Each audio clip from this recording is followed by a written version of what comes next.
नमस्कार, मैं हूं Amod Srivastava. Amazing thought, amazing message, amazing information की दिशा में आज एक कदम और आगे। आज के इस चिंतन का विषय है, आखिर गड़बड़ी कहां हुई। आपको ये मेरा वीडियो अच्छा लगी तो लाइक करें, शेयर करें और लाल बटन दबाकर सब्सक्राइब अवश्य करें। साथ ही बेल आइकन दबाना बिल्कुल ना भूलें। आज के इस चिंतन का विषय है, आखिर गड़बड़ी कहां हुई। एक बहुत ही ब्रिलियंट लड़का था। सारी जिंदगी फर्स्ट क्लास में सारी कक्षाएं पास किया। साइंस में हमेशा ही 100% नंबर प्राप्त किया करता था। अब ऐसे लड़के आमतौर पर इंजीनियर बनने चले जाते हैं, सो उसका भी सिलेक्शन आईआईटी चेन्नई में हो गया। वहां से बीटेक किया और वहां से आगे पढ़ने अमेरिका चला गया।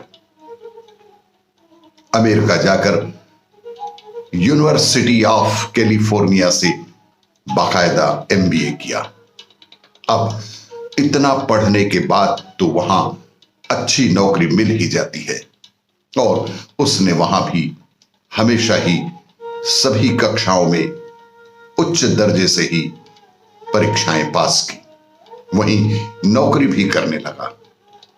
5 बेडरूम का घर उसके पास कंपनी ने दिया था। शादी यहां चेन्नई की ही एक बेहद खूबसूरत लड़की से हुई। एक आदमी और क्या मांग सकता है अपने जीवन में। पढ़ लिख के इंजीनियर बन गए, अमेरिका में सेटल हो गए। मोटी तनख्वाह की नौकरी, बीबी बच्चे, सुख ही सुख था उसके पास। लेकिन दुर्भाग्यवश 7 साल पहले उसने वहीं अमेरिका में सपरिवार आत्महत्या कर ली।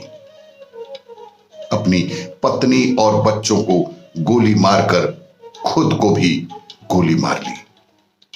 What went wrong? आखिर ऐसा क्या हुआ और गड़बड़ कहां हो गई? बेहद अहम प्रश्न, यह एक यक्ष प्रश्न की आखिर गड़बड़ी कहां हुई। ये कदम उठाने से पहले उसने बाकायदा अपनी वाइफ से डिस्कस किया। फिर एक बेहद लंबा सुसाइड नोट भी लिखा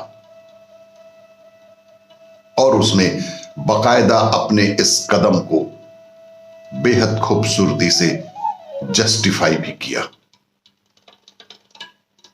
और यहां तक लिखा कि यही सबसे श्रेष्ठ रास्ता था मेरे लिए इन परिस्थितियों में।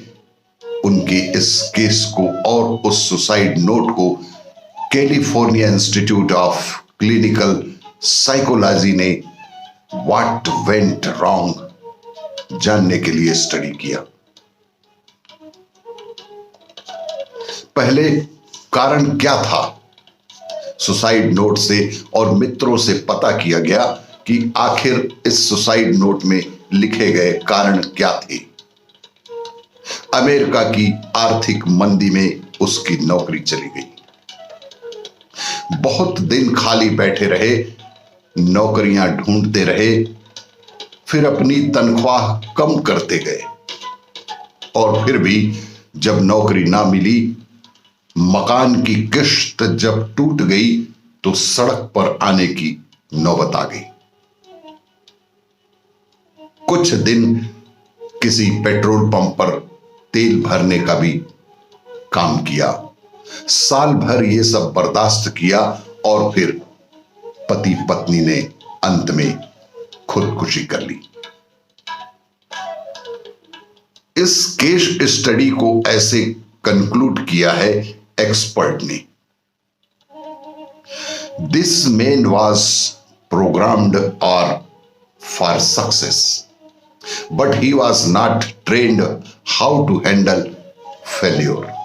किसी व्यक्ति ने इस पूरे प्रकरण को कुछ इस प्रकार से लिखकर समाप्त किया कि this man was programmed for success, but he was not trained how to handle failure. कि यह व्यक्ति सफलता के लिए तो तैयार किया गया था, पर इसे जीवन में यह नहीं सिखाया गया कि असफलता का सामना कैसे किया जाए। अब उसके जीवन पर शुरू से नजर डालते हैं। पढ़ने में बेहद तीक्ष्ण और तेज बुद्धि का था। क्लास में, जीवन में हमेशा ही प्रथम श्रेणी में आया। ऐसे बहुत से पेरेंट को हम जानते हैं जो यही चाहते हैं कि बस उनका बच्चा हमेशा ही फर्स्ट ही आए, कोई भी गलती ना हो उसे। गलती करना तो यूं मानो कोई बहुत बड़ा पाप कर दिया हो, और इसके लिए वो सब कुछ करने को तैयार रहते हैं कि हमेशा फर्स्ट आने के लिए।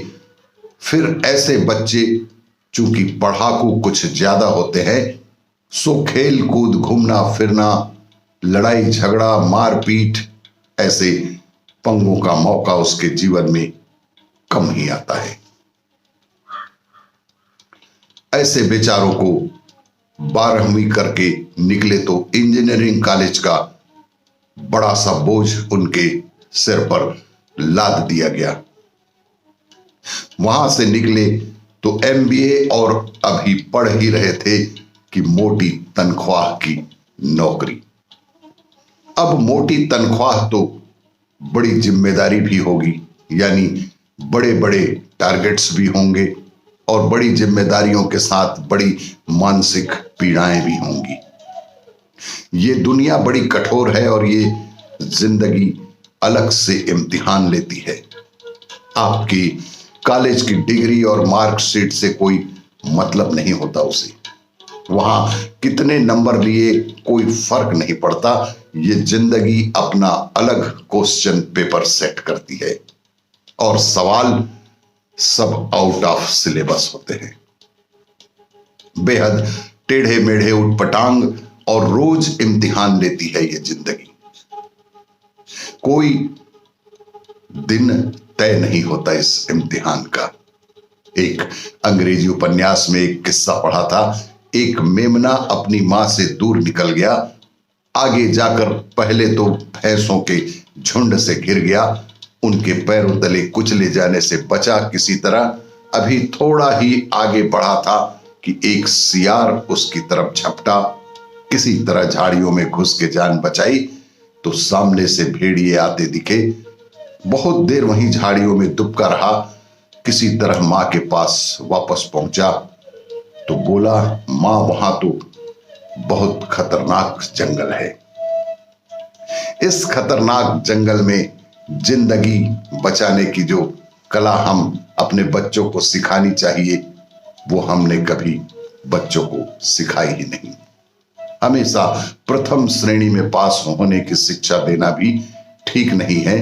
बच्चों को जीवन की, जिंदगी में आने वाली परेशानियों की, किसी तकलीफों से जूझने की भी उन्हें कला हमें सिखानी होगी। आपको ये मेरा वीडियो अच्छा लगे तो लाइक करें, शेयर करें और सब्सक्राइब अवश्य करें। धन्यवाद।